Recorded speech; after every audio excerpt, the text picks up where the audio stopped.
Rumah Nikita Mirzani digeledah polisi. Fitri Sahutero turun tangan amankan anak-anak. Fitri Sahutero turun tangan mengamankan ketiga anak dari Nikita Mirzani setelah terjadinya penggeledahan rumah oleh pihak kepolisian Polresta Serang Kamis 14 Juli 2022. Saat penggeledahan, Nikita Mirzani sendiri sedang tidak berada di kediamannya. Hanya terlihat Fitri Sahutero yang datang menjemput ketiga buah hati Nikita Mirzani. Fitri Sahutero mengatakan ia memang berencana untuk mengajak bermain anak-anak Nikita Mirzani. Terlebih anak-anak Nikita Mirzani masih libur sekolah. Namun karena ada situasi ini, Fitri juga tak ingin anak-anak ikut mengetahui persoalan Nikita Mirzani. Sementara itu terkait masalah penggeledahan, Fitri Sahutero menegaskan kedatangan aparat kepolisian itu hanya mau menyita satu barang. Ini merupakan lanjutan dari proses hukum yang menjerat Nikita setelah ditetapkan sebagai tersangka kasus dugaan pencemaran nama baik atas laporan Dito Mahendra.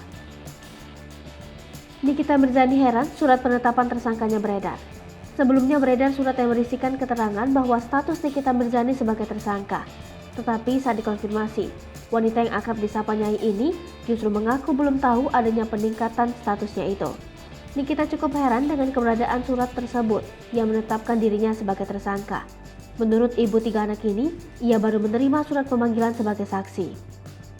Apabila surat penetapannya menjadi tersangka memang benar adanya, Nikita Mirzani tetap menilai hal itu tidak sah. Pasalnya Kabid Humas Polda Banten telah menyebutkan dirinya hanya sebatas saksi.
Hai pemirsa Selipopo TV, jangan lupa komen, like, dan subscribe, serta tonton terus berita-berita terupdate lainnya ya.